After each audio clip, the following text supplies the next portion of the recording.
From Arioka's innermost tower, a figure gazed at the traffic below. He was a hulking boulder of a man with a swarthy complexion and somewhat drowsy-looking, deep-set eyes, which might lead one to believe him dull-brained. Yet once he was in the field of battle, he fought with blazing intensity. He was a warrior of a tempestuous era, who found himself talking various people into crafty schemes as necessary.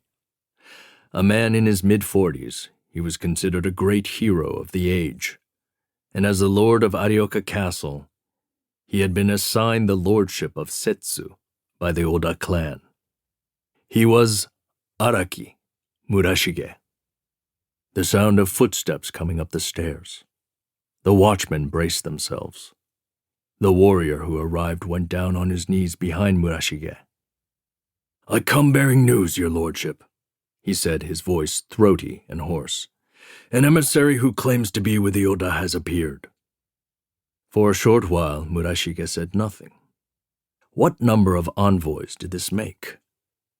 There was something a touch off, though. This messenger claimed to be with Oda. What did that mean? Murashige turned to face the man. "Who has come? My lord?" A tinge of confusion was in the samurai's voice. "The name he gave was Kodera." "What?" Murashige frowned. "I thought the Kodera forces left the Oda to join the Mori. How can a Kodera claim to be with the Oda, yet send me a messenger?" "My lord, that may be so, but he said his name was Kodera. Kuroda Kanbei." Murashige's eyes widened slightly, and his frown dissipated. "Oh, so 'tis Kanbei. I haven't seen him since we last parted ways. Bring him in." The samurai bowed his head and informed Murashige that Kanbei was waiting in the mansion. Kuroda Kanbei's erstwhile name was Kuroda Kanbei. Bestowed with the surname of his master, he now went by Kodera in public. The man was known for many proficiencies. He was a master of the spear and an adroit horseman. He employed good retainers and steadfastly defended his stronghold. By Murashige's estimation, if Kanbei was made to command troops, he would wreak havoc on the battlefield. In short, Murashige thought him a great general. Yet he also thought that such a superficial summation fell short of a full account of the man. Murashige allowed Kanbei through to the spacious reception hall of his residence. In a set of staggered shelves was a yellowish tea jar entitled Torasaru. This urn was so well known that it was said one could buy a castle with it alone.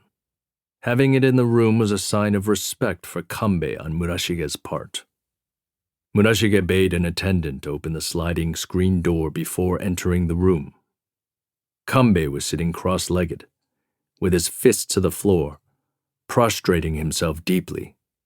Murashige had the attendant fall back, and then he sat down himself.